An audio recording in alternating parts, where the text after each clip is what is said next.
ending 1 minute at a time. I was blind, but now I see. Working jobs we hate, so we buy shit we don't need. Ideas are brittle. If you had one shot, everything I'd ever read, heard, seen was now organized and available. Now you fucking khakis. Life moves pretty fast. The Biohacking Secret Show. Dr. Jean Lieurance is a naturopathic physician, chiropractic neurologist, and all-around expert in medical biohacking who has been in private practice in Florida for 25 years. He's the chief scientific advisor of Glutagenic and Advanced Biome Corp and heads up Advanced Rejuvenation, a multi-disciplinary clinic with a focus on treating chronic diseases, regenerative medicine, functional neurology, functional medicine, and stem cell research.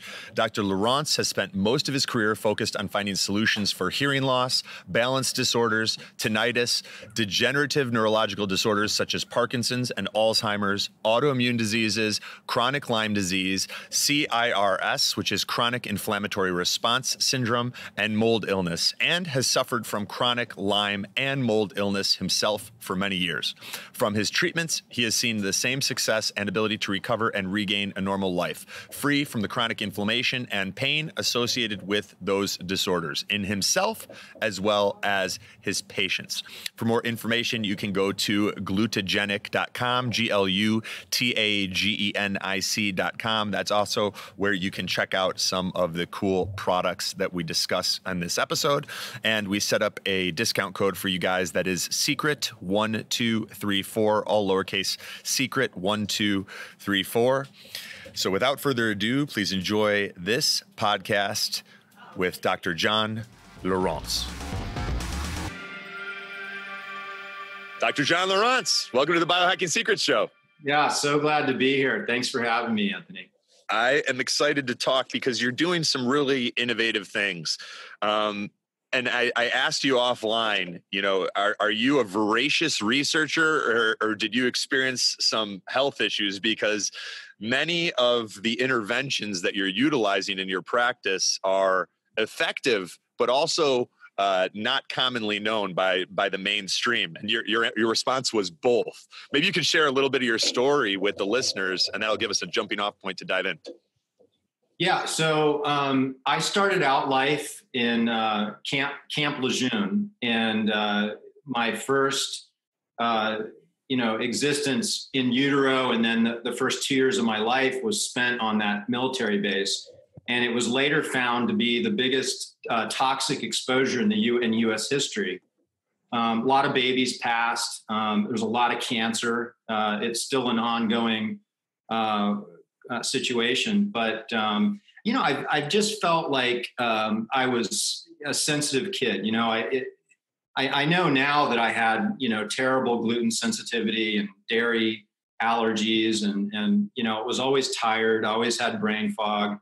I wound up in special education classes. I don't actually talk about this very much, but now so distanced from it, it used to be a source of a lot of insecurity for me. But I was put into special education classes. I was 4 years behind, ADD, hyperactive, and a lot of it was just because my brain was so toxic, and I was eating foods that, I was allergic to and not being supported from a health standpoint. So getting into natural medicine for me was more of a, in my late teens, I got into a car accident and then had gone to a chiropractor and then decided that was the career I wanted to take. And so it was, at the time, it was more of a decision based on a great looking career. And once I got into the art and the science of chiropractic and holistic medicine, I look back at what we were doing back, in the early 90s, late 90s, it was really what biohacking is now. We were doing things that were, trying to maximize our health and our patient's health and our own brain function. And so we've been doing this for a long time. I wound up getting very, very ill at a point in my life where I was in my my early 30s. And I had gone through a really nasty breakup with a girl I was just terribly in love with, and went into a depression. And shortly after that, I got just really sick with Lyme disease. And that turned out to be about a 15-year journey for me before I even knew what was wrong with me, right? I was supposed to be the expert, right? I was supposed to be the guy with all the answers, people traveling in, and I could fix all these other patients, but I couldn't fix myself. And so I finally got the diagnosis with Lyme disease, and it was several years before I even figured out how to work with it and fix myself. So that has become, an ongoing journey that now we treat a lot of patients in the clinic with Lyme disease and mold illness and a variety of different autoimmune conditions. We can kind of talk about that, but that in a nutshell, that's kind of my story. Yeah, well, we have a lot in common there, and I was resonating with that part about when you started. Well, the breakup, right? I think so many of us have found that like health issues can happen after a traumatic event, whether it's like an injury or the loss of a loved one, either through breakup or death, and then you throw into the mix on top of that, what could have been, the Borrelia Lyme. And it's a lot of like, that could have been there for years or decades. Yeah. And then that event was kind of what pulled the trigger. Right. Yeah, and sure. Weakened your immune system enough where the bacteria is then like, hey, now's our chance, and I think, I won't get into it too much, but I'd mentioned to you before we started, like there's a good amount of evidence suggesting Lyme being a bioweapon. There's a book, Lab 257, that was written, and I believe that may be part of why it's so difficult to treat, because it responds differently than a lot of the things we're used to, and that may be by design. Because of the prevalence of Lyme, like what were some of the things that you started doing that were helpful for you at that point in your journey when you're like, okay, I've got Lyme. I know I've got Lyme. How did you start digging your way back? Yeah, great question. And if I could speak to the whole bioweapon subject, I mean, it's the evidence is pretty clear that that Lyme was engineered on Plum Island, and it was a project that was going on in Nazi Germany and brought over, to Connecticut. So it's a very difficult organism to kill because it weakens your immune system, and it has different forms. So when it's under stress, it can like coil up into a cyst, which is very difficult to kind of to kill. So you need different types of things to what they call cyst busting aspects. And so yeah, early on, there was a lot of things I found that didn't work. The one thing that really I noticed improvement early on was glutathione. Immediately it was and it was a glutathione suppository.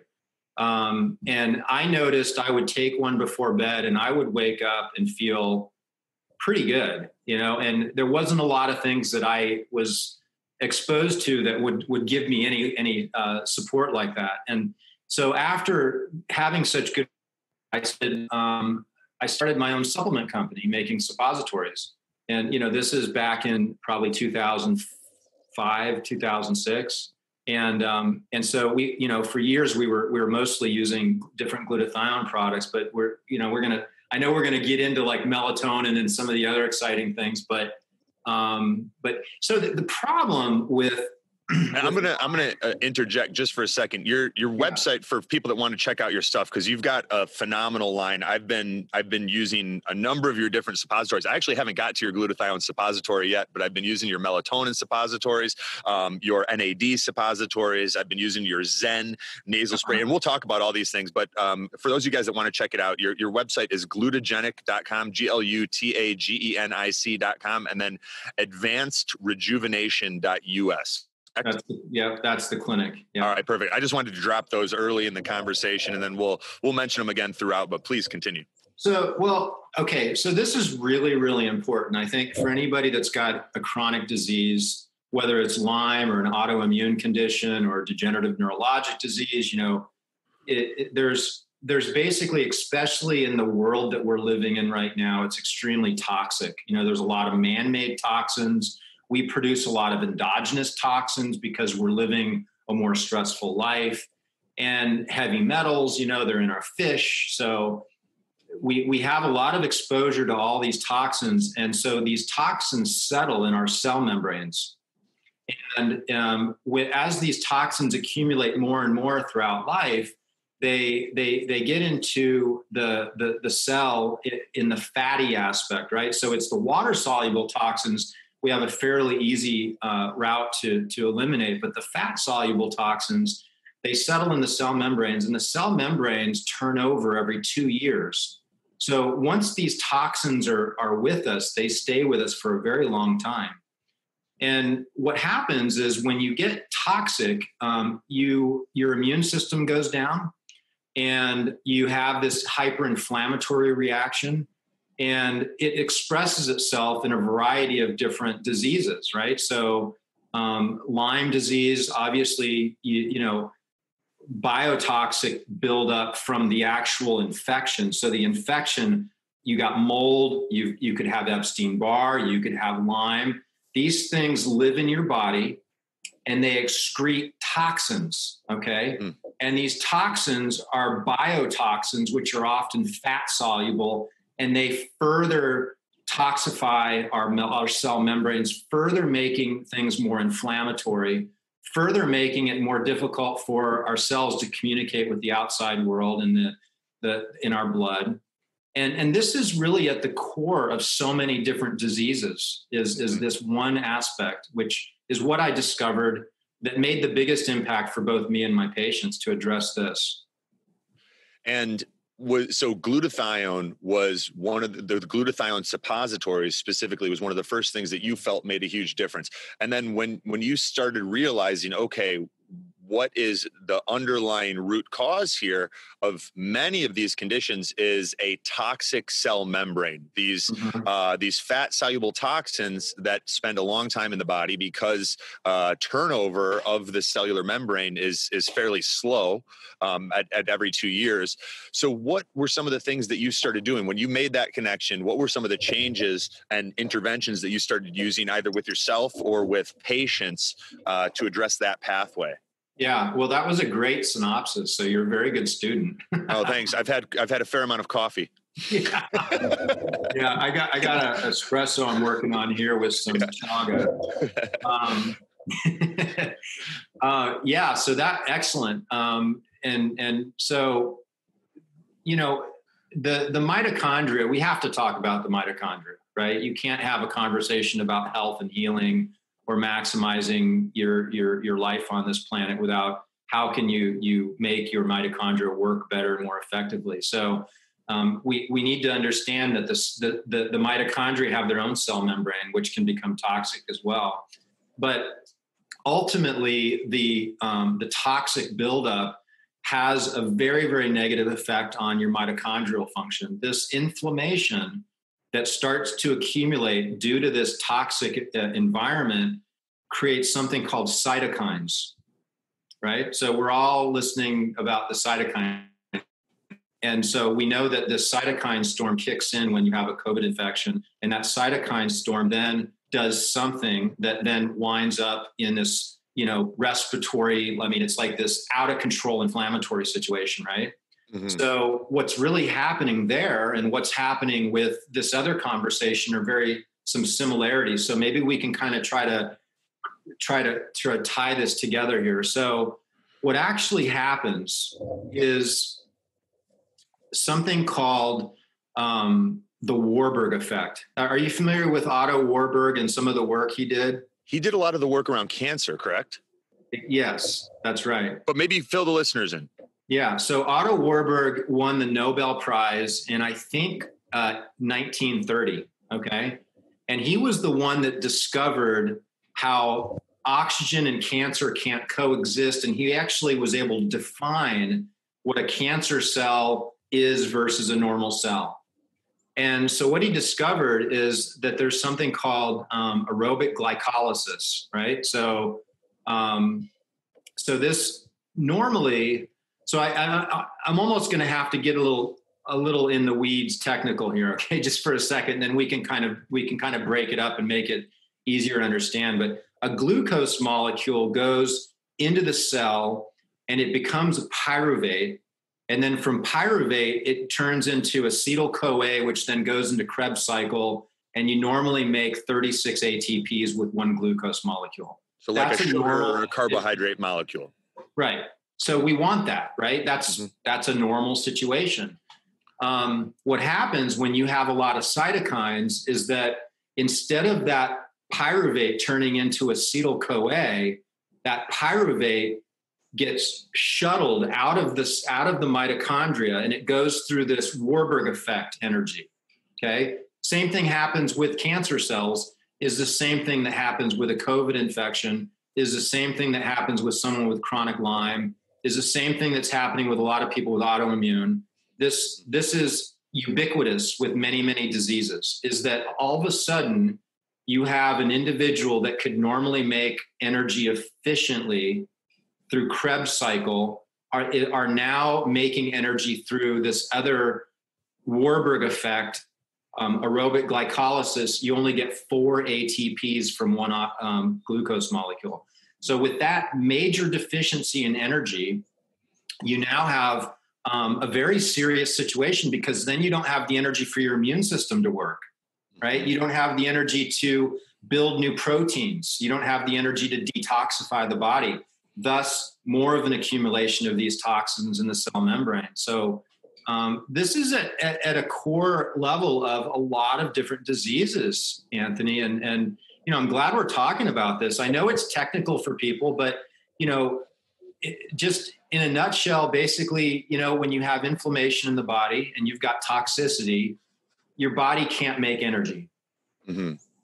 Yeah. And I'm going to share something here that some listeners may feel is conspiratorially minded, but I have a good amount of real world, both observational and anecdotal evidence to support. I mean, when people have dealt with certain challenges, whether it's Lyme or cancer, we've had some success by addressing multiple pathways, and that is not just like the pathogens that are in the body. So your Lyme disease, your Epstein-Barr, cytomegalovirus, Bartonella, etc. But with this rollout of 5G, talking about satellites being put into the atmosphere, what we're dealing with really is a war on oxygen. I don't think that, frankly, this may get me some slack, but I don't care at this point. I believe that what happened with George Floyd was a false flag. And there's a lot of evidence to suggest that him and the police officer knew each other. They worked together. The whole "I can't breathe" thing, you see, if you go back 2 years, you'll see images of race wars and "I can't breathe" in a Justin Timberlake music video from 2016. So there's this predictive programming rolling all of this stuff out. Meanwhile, they're putting frequencies into our environment, especially in the big cities, that directly interfere with our body's ability to utilize oxygen. We know that COVID works on that pathway. We know that 5G works on that pathway. It interferes with hemoglobin's ability to carry oxygen. And so it does all tie into our immune function, our susceptibility to cancers. But when we know this stuff, it's not to become fearful of every 5G tower, because truly these things don't have power unless there's a ton of people connecting to them. Right. But we can utilize this stuff to say, okay, how do I pay a little bit more attention to the oxygenation of my body? Right. For $20 or $30, you can get yourself a pulse oximeter on Amazon, and you can know what your blood oxygen saturation levels are at. And if you're dealing with a pathogen like COVID, or if you're dealing with the negative effects of let's call it electromagnetic frequencies, a pulse oximeter will tell you that. And then you could use that information to make changes to your internal or external environment. So just a little bit that I wanted to throw out there. I know that's a lot of stuff. You don't have to respond to any of that, but it's something I thought I'd share. Yeah, it's excellent advice. I know when we first got on the phone, you had mentioned, hey, I was just doing some breath work. Yeah. I mean, there's multiple reasons that people should be doing breath work, right? I mean, I don't know if you did it because it centers you and grounds you and it kind of quiets the mind a little bit. Yeah, that's part of it for sure. Yeah. Yeah. I get a little stagnant sitting here at the laptop all day. So it's one of the ways that I can break it up. But maybe you could talk a little bit about how breath work helps the body's ability to oxygenate and then utilize oxygen efficiently, and maybe some of the other things that it does. Yeah, well, so the autonomics, it's the part of your nervous system that is working. That you don't have to think about, right? It's beating your heart. It's digesting your food. It's releasing insulin through your pancreas. Your liver's working based on your autonomics.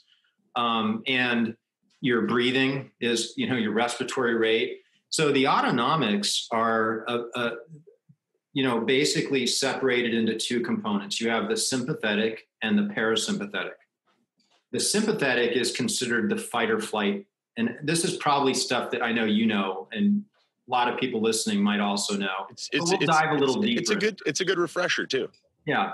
And then you have the parasympathetic, which is resting and digesting. Okay. So with the sympathetic, what happens is when you're in that aspect of sympathetic nervous system, you're going to be shunting blood into your musculoskeletal muscles, your arms and your legs, so that you can run or you can fight. And if your parasympathetic nervous system is activated, then you're going to shunt blood into your internal organs so you can digest food, and your heart's getting plenty of blood. And so there's some very distinct differences between these two aspects. But the problem is that we're constantly in a sympathetic state because we may get a call, right, that upsets us, or we're trying to get a deadline, or we're trying to get in a certain amount of posts on our social media before noon, or whatever it is, right? Or you're, as like with me, I might be behind with patients, and I'll kind of feel that stress. So my sympathetics are getting activated. This is also one of the problem with EMF, because especially the 5G, these are very activating to our sympathetic nervous system. What we're not getting enough of, and it's just like exercising, right? Why would you want to exercise your bicep and never your tricep? What would probably happen to your shoulder and your elbow is you get a lot of arthritis. Mm-hmm. Same thing if you're not working your parasympathetic nervous system, you're almost going to get an exaggeration of the sympathetic. So one of the best ways to strengthen your autonomics within the parasympathetic is breath work. And if, everybody really should have some sort of a breathing, routine. I think that it's important. It's more important today than it's ever been. How do you do it? Oh, I got a few different ways. Yeah. Yeah. I'm a big fan of, just some good old Wim Hof breathing. Yeah. I've got a few variations to that. Have you tried his app? Yeah. Well, there's a new aspect where he takes you through the breath, right? Yeah, it's great. I just found it the other day. I mean, I've loved Wim's stuff, and we got to hang out for a few days in California and present at Thiel Capital with Andrew Huberman, who's like the Stanford professor of neurobiology. But I didn't even know he had an app, and I was just bouncing around online, and I saw it, and I was like, all right, I'm going to try this. This is great. It's like you're doing breath work with Wim. So I love Wim Hof as well. Speed it up or slow it down, or yeah, it's fun. Yeah, I was doing it with my dad earlier today. My dad just tried it for the first time. Oh, that's awesome. Yeah, I'll have to check it out. Yeah. He's done so much for breath work. With his work, we're really fortunate that he's done all that work for us. Yeah. For sure. But there's a lot of different. I mean, there's box breathing. There's 3-6 or 4-6 4-8 breathing. I get a lot of my patients to do the 3-6 breath or the 4-8 breath, where they're breathing in for 3 seconds or 4 seconds, and they're exhaling for 6 or 8 seconds. Okay. That is nasal breathing or mouth? It doesn't matter, either one. Okay. Yeah. I think you were talking about alternate nasal breathing, or maybe I think I was on another podcast with a neurologist the other day, and we were talking about alternate. But there's really so many exciting ways that you can, and find one that works for you. You know, there's that's lots a great of point. Play around with them. Try Wim Hof. Try alternate nasal breathing. Try box breathing. Try the 3-6 or the 4-8, where essentially the exhale's twice as long as the inhale. I like that. And then decide for yourself. Right. Yeah. If you're not feeling really euphoric and happy, then you might try a different breath work, because you should actually get a very nice, uplifting, positive feeling from the breathing.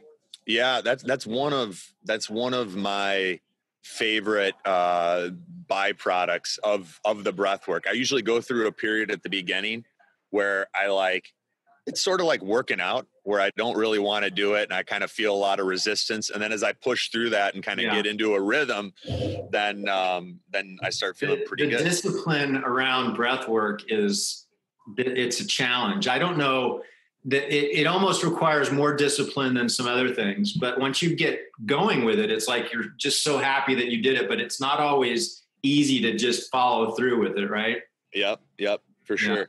So one of the things that I'm doing, I actually shared this with Ben Greenfield, and we've kind of been working together on using the Zen spray in conjunction with some Wim Hof, and you can use it with other types of breath work, but this is how you do it. Okay. Is you do so with people watching this, maybe don't know Wim Hof. So you're basically hyperventilating, right? So you're fully in and then you're relaxing. Fully in, relaxing. And usually he'll recommend you do about 30 of those. And you could do less if you start to feel these symptoms of tingling, and you might actually get like a buzzing in your hands and feet. You can always do less than 30 or a little bit more than 30, but you want to kind of get that sensation going. And then you take a full breath in and spray the Zen in each side. And then what we do, what Ben and I have done, it's a slight variation to the traditional Wim Hof, is there's a sipping. So it's like you're sipping and you're bringing the energy up into the area of your skull, which is where the pineal gland is, right? Yeah, basically like your third eye. And the pineal releases DMT, which is like this love molecule, right? Mm-hmm. So you're basically bringing that energy up into that area, and then you're going to fully exhale and hold as long as you can. So it's basically a Wim Hof, except more of a sip and a focus to bring the air up, a complete exhale. And then when you're doing that last inhale, you're going to spray the Zen. I like that. One spray in each nostril? Yeah, one spray is fine. Yeah. Okay. And so that's what the Zen does. You don't have to do breath work, but the Zen is made as an entrance into meditation. It's made to strengthen the autonomics, particularly the parasympathetic nervous system, and also to do in breathing exercises. You were kind enough to send some of your products, and I dove in and I think the Zen was the first one I tried. I did 2 in each nostril. I wasn't expecting what I got, but I liked it. Maybe you could talk a little bit about I need to combine it with breath work, which I'll do as soon as I get back home.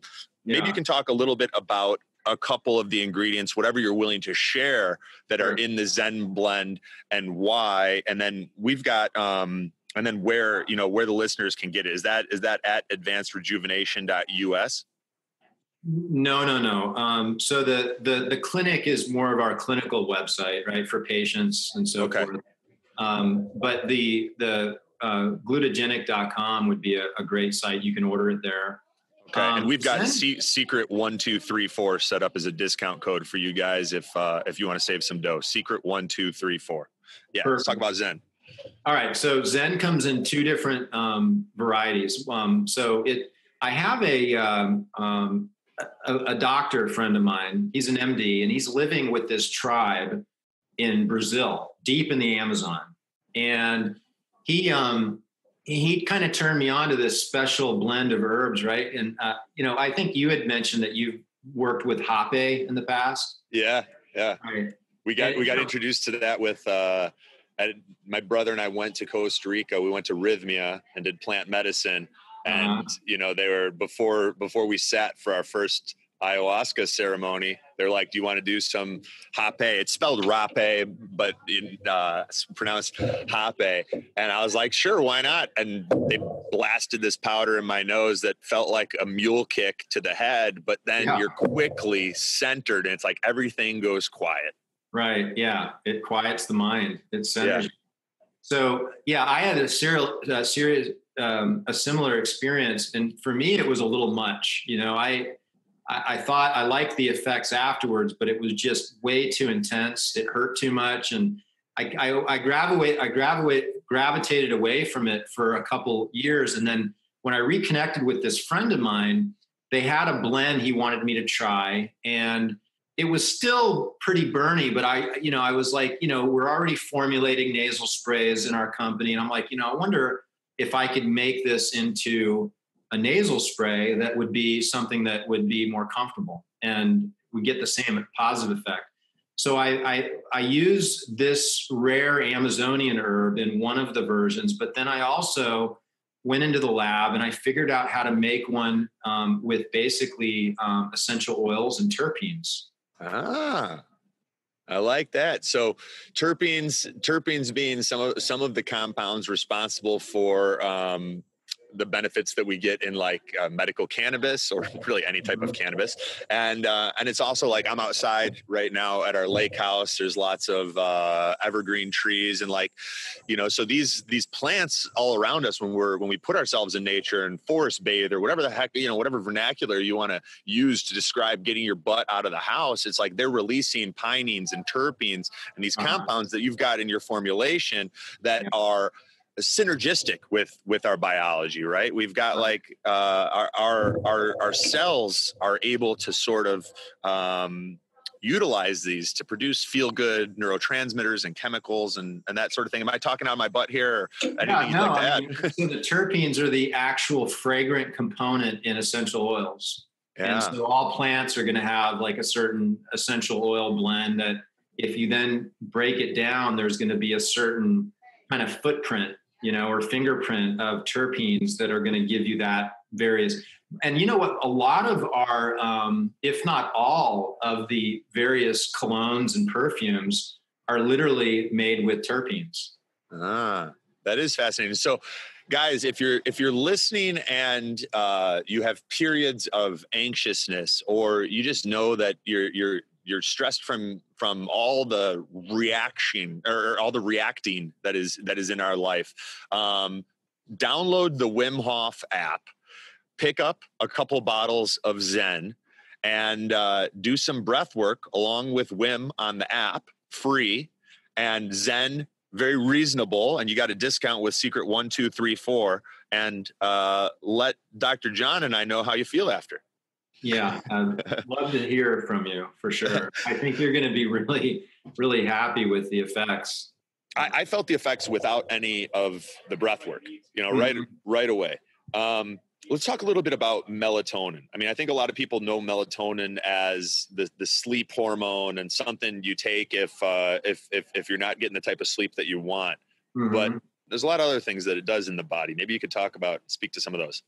Yeah, well, so this is probably one of my favorite subjects to talk about. I'm in the middle of writing a book on melatonin, and so melatonin is traditionally looked at as something that's produced by the pineal gland for sleep. And what's really amazing about melatonin is it's actually produced by every one of your mitochondria. Unless there's too much inflammation, it gets shut down, just like the energy gets shut down. It's actually the same pathway. So melatonin, I think about melatonin as like the adult in the room, right? So things get too hot, there's melatonin there to cool things down a bit. So it's probably the most important antioxidant in your body. And it's there as a regulator within every mitochondria. And what happens is during stress, you need melatonin. If there's no stress, there's not as much of a cellular need for melatonin. Mm-hmm. And that's what they found early on when they were looking at melatonin in animal models, is they're like, we don't see that melatonin is really doing anything for these animals. I guess it's just for sleep. And then what they did is a few years later, they did an experiment, which when I tell you this experiment, you're going to be like, wow, I think we're actually part of this experiment right now. Listen to this. They took the mice and they put them in a tube, and they put little holes in the tube, and they confined them in that tube for a few hours every day. And this is a traditional way that they would do to stress these animals, to see how they dealt with stress with various types of compounds, right? Masks. Yeah, the social distancing, everybody's staying at home, so they're in their little tubes, right? Yeah. So what they did is they took these mice and they put them into two groups, and they gave one melatonin and the other one they didn't. And they found all of a sudden, they're like, wow, look at what melatonin's doing. So it extended their lives, whereas the other mice started to have all these diseases, all these neurological problems, and the ones with the melatonins did so much better. So then they've actually done studies over the last few decades where they've taken melatonin and they've given it to animal models, where they've given lethal doses of, like, Ebola was a one that they did. And they also did arguably another bioweapon. Right. I mean, cardioencephalitis virus was these are very, very lethal viral infections, just like COVID. And what they did is they gave them melatonin, and like one of the studies, the survival rate was only 6%. When they gave them melatonin and did the experiment injecting them with this virus, the survival rate went up to 86%.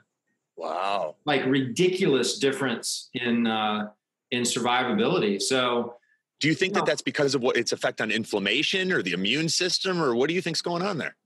Well, we've already touched on it. So glucose coming into the cell, turning into pyruvate, and then there's an enzyme that, when you have cytokines, it prevents the pyruvate from going into Krebs cycle. So melatonin actually, when given exogenously, quenches that. But if you block that pathway and you go down that pathway just another step, that's where the mitochondria makes its own melatonin. So the cytokines, the inflammatory cytokines, are not only causing an inefficient production of energy, but it's causing an inability to make melatonin to then quench this fire. That's why the better hospitals are giving COVID patients 200 milligrams of melatonin. Which is what you have in your suppositories. It happens to be what we have in the suppository, yeah. And when I first heard about people doing dosages that high, I was like, I'd never even heard of that outside of people dealing with cancer. And then you and I had a conversation a week or two ago, and you informed me, like, as with bioidentical hormones, like if a guy's taking testosterone, right, there's a negative feedback loop where his body measures the amount of testosterone that's in the blood, and it makes less. But you're saying that's not there with melatonin. Yeah. So this is the elephant in the room, right? So is it safe? And the answer is yes. They did studies where it would be equivalent to an average male to take 150,000 milligrams of melatonin. They stopped the study at that point and said, doesn't seem to be toxic. Number two is, if I take melatonin, am I going to shut down my own production? And the answer is no. Melatonin is probably the only hormone I know of that doesn't have a negative feedback loop like testosterone does. So there's nothing to worry about there. So, you have to look at, okay, different people are going to take melatonin for various reasons. And I would say there's three. You're going to take melatonin in a high dose to reset your circadian rhythm when you travel across a time zone. I think taking a higher dose than what normally people take, up 20 milligrams or 60 milligrams or more to reset your circadian rhythm when you're traveling would be one. Secondly, would be that you're looking to improve your melatonin for sleep, you might be okay with taking 5 to 10 milligrams of melatonin, no problem. When you start talking about biohacking your mitochondria, using it to protect yourself from stresses, which the stressors could be EMF, the stressors could be toxic burden, the stressors could be an infection, right? When you start talking about using melatonin in that way, then you want to start talking about super physiological doses of melatonin. Now, melatonin's also been shown to extend life. Some people might want to use higher doses of melatonin to extend, to mimic. I have to be careful with, I'm not making any claims, but there are studies showing that given melatonin can extend life. Yeah, well, and we'll make sure, guys. Now's as good a time as any, just to say the stuff that we have to say, which is this is all for information purposes only and entertainment purposes only. None of the information that we're sharing is intended to diagnose, treat, or cure any disease. So do your own research. Talk with your primary care physician or naturopathic physician before beginning this or any other treatment intervention. Yeah, let me underscore that. So if you're listening to this and this sounds like something you want to try, don't do it by yourself. Talk to your doctor, healthcare practitioner. If you don't have one that, you could go to our advancedrejuvenation.us and you can have a consultation with me. It's $95. It's a 20-minute consultation. You can sign up for it right online. Do that. Don't go it alone. Mm-hmm. Yeah, that's good advice. And I'd like to talk a little bit. We've covered a lot around the pineal gland here, and we've covered a number of things that affect our immune system. So let's first start with the immune system because it's relevant with COVID and everything. We've got this Swiss protocol that they're having a lot of success with. Mercola just published it, where they're using zinc. It's 50 to 100 milligrams of zinc per day, 50 to 1,000 milligrams of quercetin per day. And then in the Swiss protocol, they're also using azithromycin up to 500 milligrams per day, hydroxychloroquine 400 milligrams per day, which is 2 of the 200 milligram hydroxychloroquine tablets, bromhexine, and sometimes heparin to prevent coagulation. Now, of these things, zinc is accessible to everyone, no matter where you're at in the world, pretty much. Quercetin, accessible to everyone, no matter where you're at in the world, pretty much. Melatonin, right? Mm-hmm. And sunshine. Right. So we'll just put the prescriptions aside for now. I think those could be helpful. I actually talked to a woman earlier today whose husband was in the hospital for a month with COVID, nearly died. They did the hydroxychloroquine protocol. It did not help. Then, and I've talked to a lot of people who the hydroxychloroquine protocol did help. So I don't want to give the impression that it doesn't. Then she actually did like plasmapheresis. She got plasma from someone who had already developed antibodies, and that saved her husband's life. So I'm mentioning some of these things so that if any of you guys that are listening deal with COVID or have a loved one, you have some different options and can pivot accordingly. Right. But I'd like to ask you, Dr. John, with some of these weapons that we've discussed, the quercetin, the zinc, the melatonin, sunlight, and any other glutathione, anything else that you've got up your sleeve, what would you say is the ideal protocol for someone looking to protect themselves from COVID-19? Great question. So, zithromycin, actually, the way it works is it allows zinc into the cell, right? So quercetin does the same thing. So it might be a little overlapping there. It's hard to say. We haven't done any to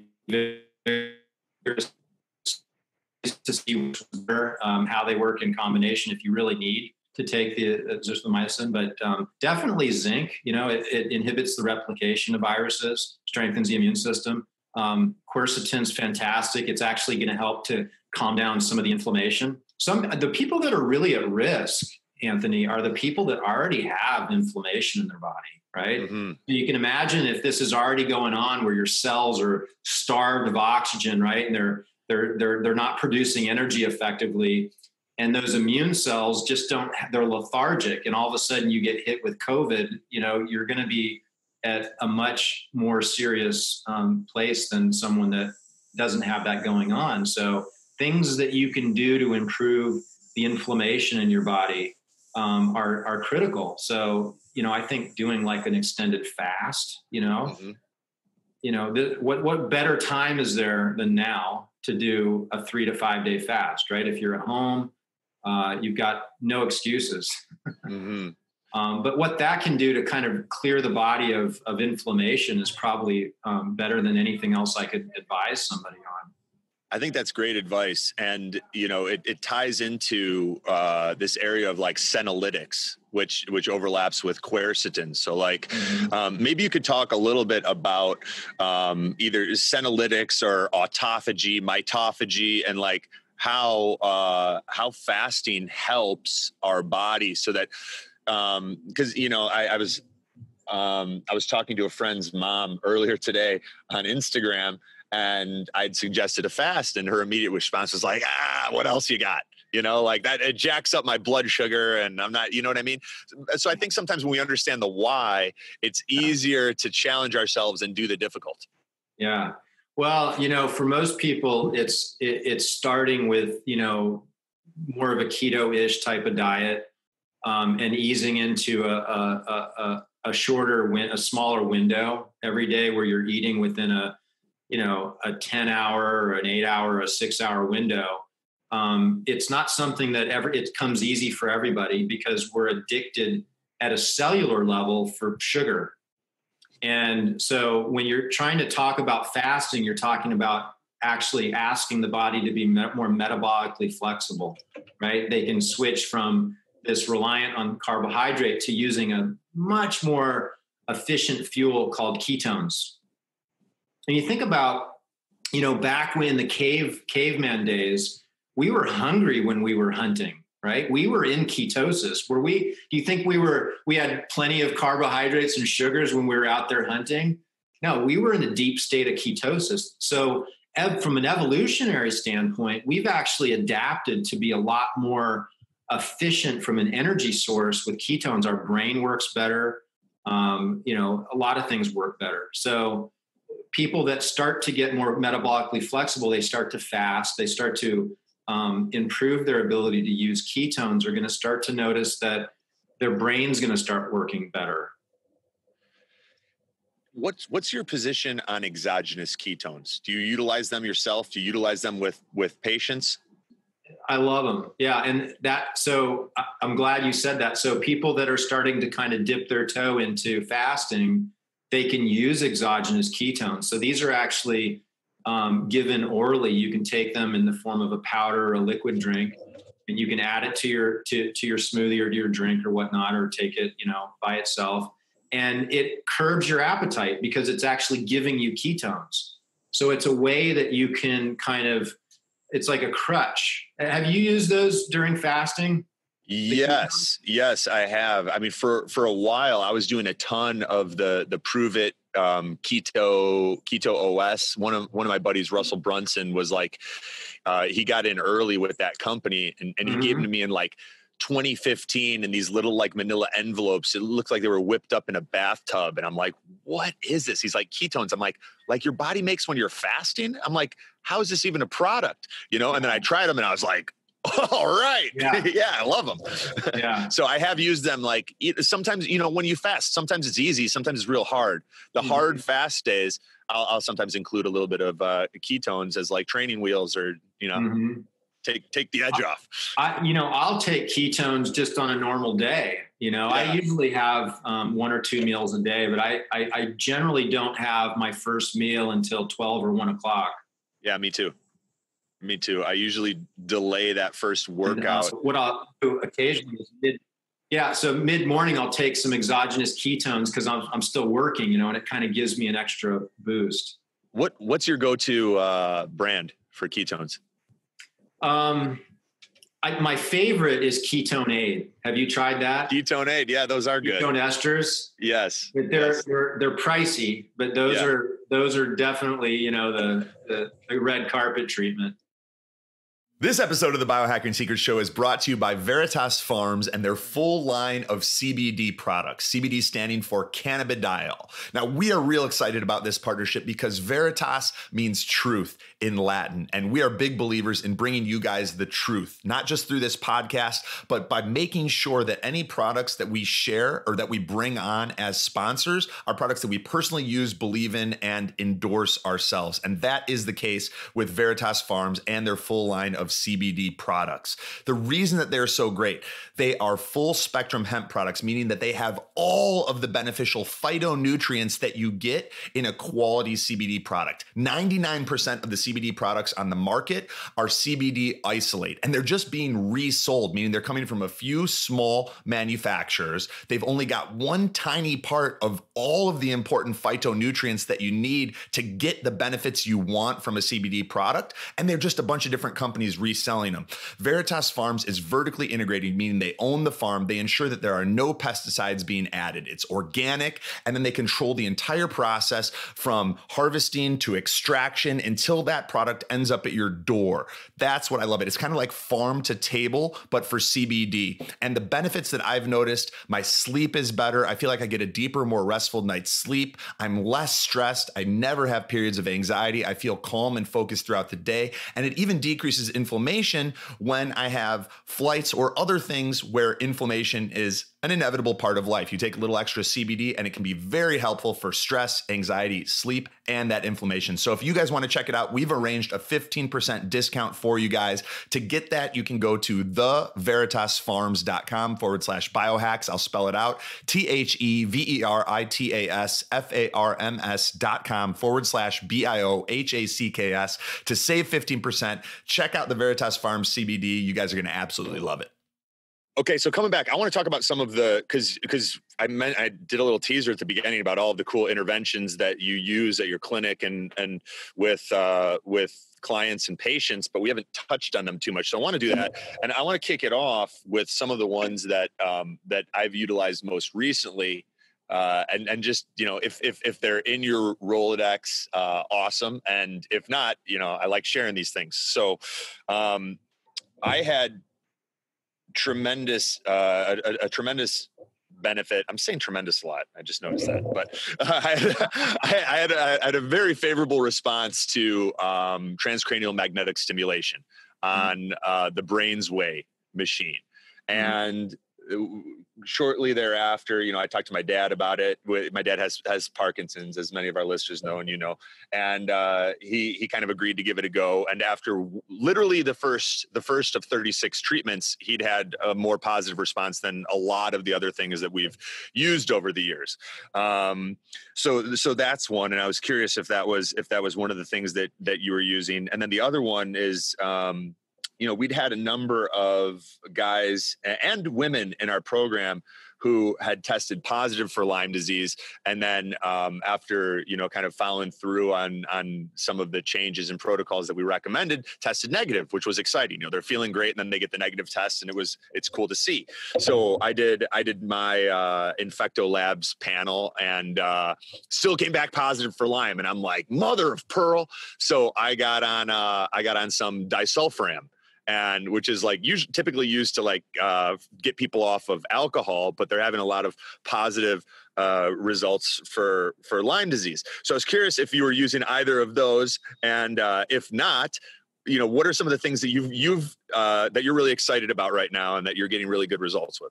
Yeah, well, so we aren't using the transcranial magnetic, but you know, one thing that happens with many head traumas, so a lot of athletes that might be getting concussed, there's proteins that build up in the brain, and you know, whether it's Parkinson's or Alzheimer's or, you know, TBI, you know, this is a problem for a lot of people. So you have to start to look at that in the context of there's a detox pathway, you know, the glymphatic system, right? There's a gutter system where we clear these proteins out.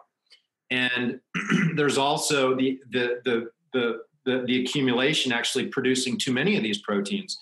Both of those aspects really need to be looked at. And we look at with regards to the glymphatic system is the most powerful activator of the glymphatic system is deep sleep. So we're definitely looking at that. We're looking at using the Sandman and the super physiological doses of melatonin, but we're also using a device called a CVAC, which stands for Cyclic Variation and Adaptive Conditioning. I have not used that. Yeah, so it's like a pod, right? It's like anybody that watched Mork and Mindy back in the day, he's like, he arrives in this egg.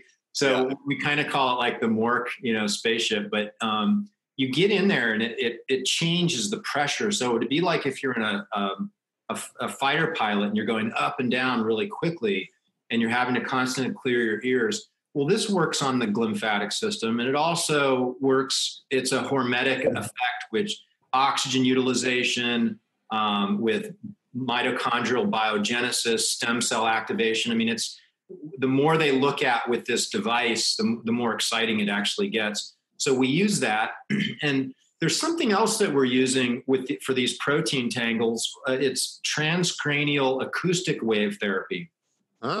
So this is a process that's being pioneered in Europe, but basically it's a device that sends like a shock wave, basically. And this acoustic, so we're using that transcranial not only to activate various aspects of the brain, but also for patients with kind of dislodging some of these proteins.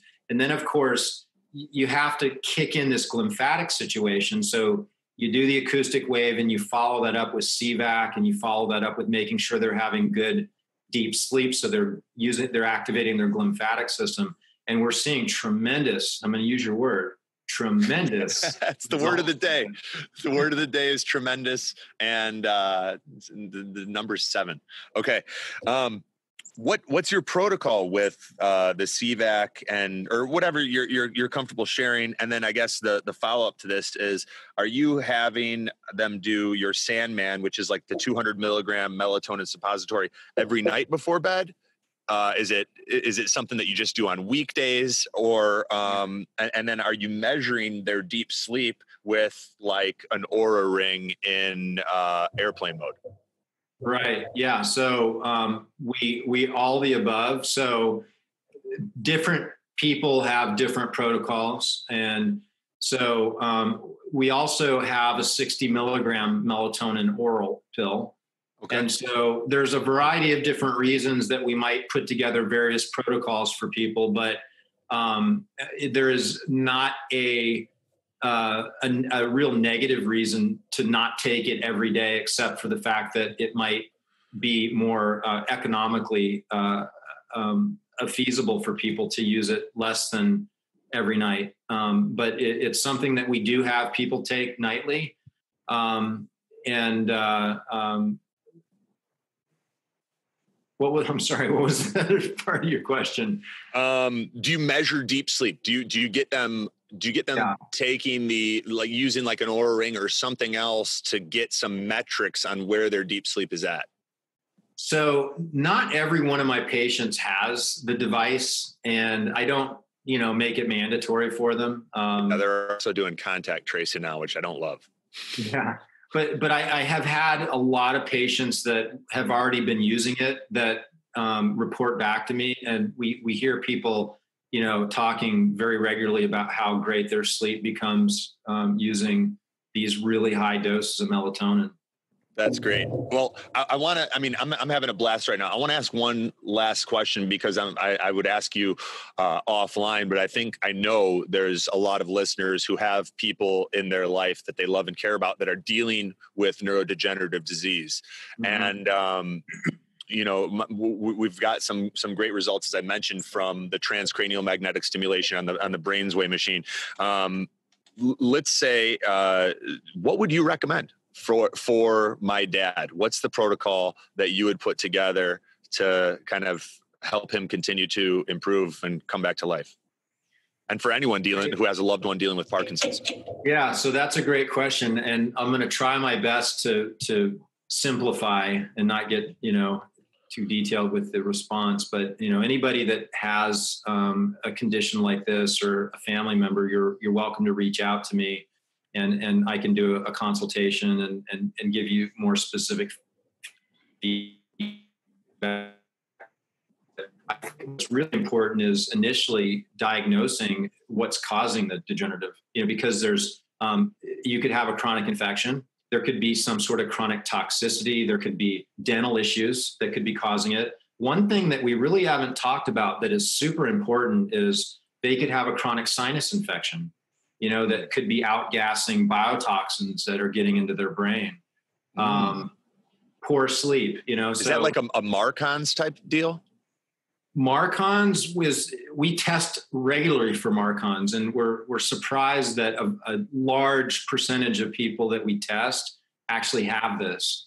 So for those listening to this, Marcons is a antibiotic resistant strain of bacteria. It's very nasty, and it produces a lot of something called biofilm.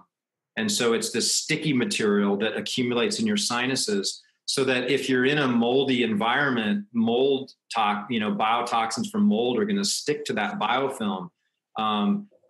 Allergens from the trees, right? So you're going to be more susceptible to allergic responses. And these bacteria colonies produce endotoxins that then cross up into the brain and can actually be a major source of stress to the brain. So we have a sinus protocol using a product called Glutastat, and we also nebulize that. And we actually see most of our patients get about 20 to 30% better, our neurological patients, because it's so common for this to be a problem, even if they don't have complaints of sinus. That's fascinating. That's a great tip right there. Yeah, that's an easy tip for somebody to do at home. So getting a diagnosis to see what the causes of it, and then actually treating those causes. And then on the back end of it, doing things that are regenerative, things that are actually going to create neuroregeneration. So, and kind of in between all this, I'm a chiropractic neurologist, or considered a functional neurologist. I trained through the Carrick Institute, and most of the clinicians coming out of that institute are incredibly competent to take most cases like that and be able to do a detailed examination of their neurology and then prescribe various types of exercises or manipulations or different types of training exercises and strategies to bring balance to the brain. What happens with a lot of people with degenerative neurologic diseases is that their coordination through their eyes becomes very off. And so it leads to tremors, and it leads to an inability for us to know where our body is in space. And by the way, this happens with a lot of athletes after TBIs. Mm-hmm. And someone that knows what they're doing can go in there and get this to be all calibrated again, so that your brain isn't having to work to compensate for these inefficiencies, which is going to kick off more oxidation and more inflammation, making the degenerative neurologic disease or the TBI actually worse. Did you say the name was that the Carrick Institute? Carrick. Carrick? C-A-R-R-I-C-K. Carrick. C-A-R-R-I-C-K. Uh-huh. Great advice. And you had recommended we got a month of the 200 milligram melatonin to get my dad going on that. Yeah. I kind of had to, that was a delicate conversation to approach. Hey, Dad, you okay with butt stuff? All right, we're in. And he's used to my brother and I. We've been doing coffee enemas since at least 2013. Not that that's anything to brag about. But fantastic advice. And I think that we could go a lot deeper for those of you guys that want to check out some of the amazing products that Dr. John has created. Go to glutagenic.com, glutagenic.com. I've been using the Zen. I plan on nebulizing the glutathione, which is something I haven't done. My brother's used a nebulizer, but I never have. I've been using the melatonin suppositories, and I felt like I got a full night's sleep after like 3 hours. The first 2 times I used that, I was like, no, you have to. I was just like, you have to go back to bed, man. Yeah, and I'm excited to use those more. Anthony, yeah. I think we might want to just for a moment talk about why someone might want to use a suppository, because I think the resistant to using it that's probably an important part. People might really miss out on an opportunity to really seize a better health. And light, right? So suppository delivery is going to bypass the liver and the gut. So instead of breaking those nutrients down so that you're not absorbing them, when you do it rectally, it goes right into the bloodstream. And so you're going to bypass what's called first pass to the liver. So it's almost like you're able to take and get an IV and, you insert the suppository, it takes 2 seconds. It's no big deal, really. It's a no, very easy non-event, right? But you're going to get a slow release of that nutrient over 5 to 6 hours. So your body's going to have plenty of time to really absorb it. And, so I almost call it like an IV to go for people, right? And it's a lot less expensive than going to the doctor and getting an IV. Yeah, I agree. I mean, I've used suppositories for a lot of different, the NAD suppositories that you make are fantastic.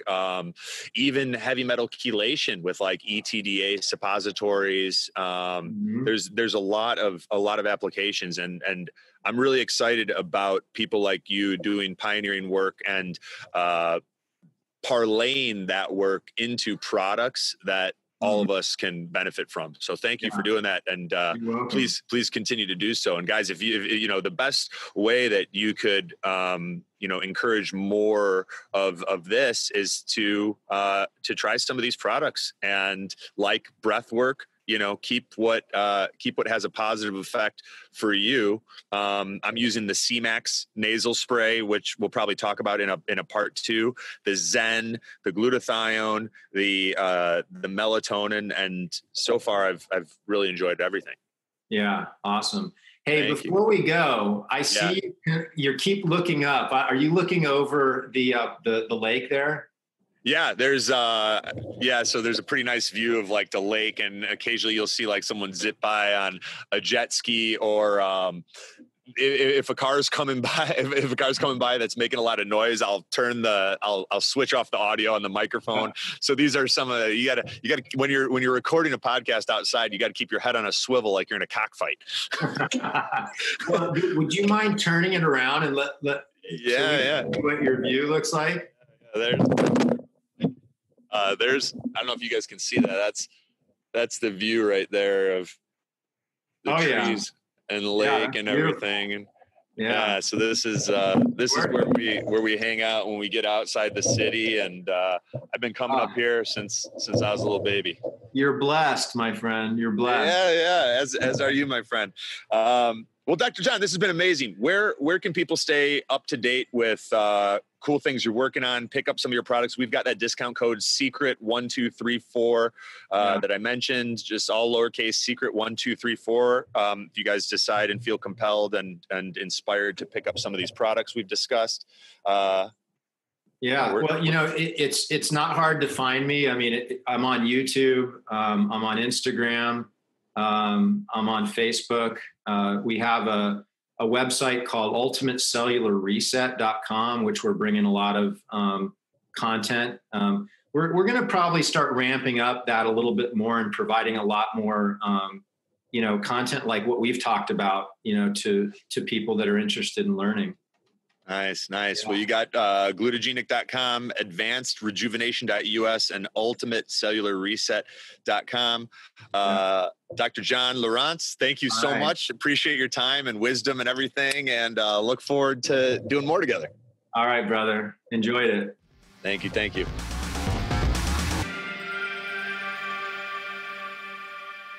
What's up, guys? Anthony here, and thank you so much for listening to this episode of the Biohacking Secrets Show. One of my favorite things to do is helping men and women like you feel what it's like with the body you've always wanted and all-day energy that starts the moment you wake up and doesn't quit. Over the past decade, we've created a proprietary health assessment that helps me to identify the unique toxicities and deficiencies that may be holding you back from the life that you deserve.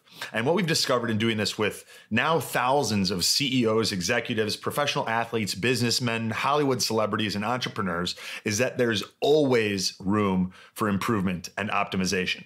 Whether you're already performing at a high level or you have that feeling inside your heart that you're capable of more, the single fastest way to unlock your potential is to upgrade your mind and your body.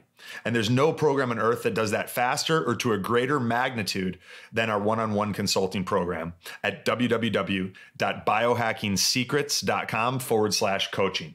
We start with our proprietary health assessment that screens you for vitamin deficiencies like A, D, magnesium, iron, etc., high cholesterol and heart disease, high blood pressure, digestive disorders, hidden infections like Lyme, Epstein-Barr, parasites, SIBO, Candida, and more that can just drain your energy in the background, especially if you don't know about them. Anxiety, depression, and cognitive disorders, autoimmune disease, adrenal fatigue, thyroid issues, mold toxicity, heavy metals, environmental toxins, and other genetic risk factors like MTHFR, APOE status, your glutathione production, and many more. We even recommend the specific tests that I use with my one-on-one clients if they're relevant for you in figuring out your biological age and identifying those key areas and opportunities that can take your life to the next level. From there, we create a customized game plan along with a personalized supplement protocol to help you optimize your weight and energy at the cellular level. And for our platinum clients, we even include a personalized workshop with me in Delray Beach, Florida. Most of the year, this program's full with a waiting list, but we just had a couple spots open up and I wanted to offer them to the listeners of the Biohacking Secrets show first. So if you're interested in seeing what it might look like for us to work together, head over to www.biohackingsecrets.com/coaching. That's www.biohackingsecrets.com/COACHING and fill out the short application form. If you're pre-approved, you'll be given the opportunity to book a time to connect with someone on our team and see if it's a fit. Thank you so much for being a part of this community, and I look forward to potentially going on this journey together.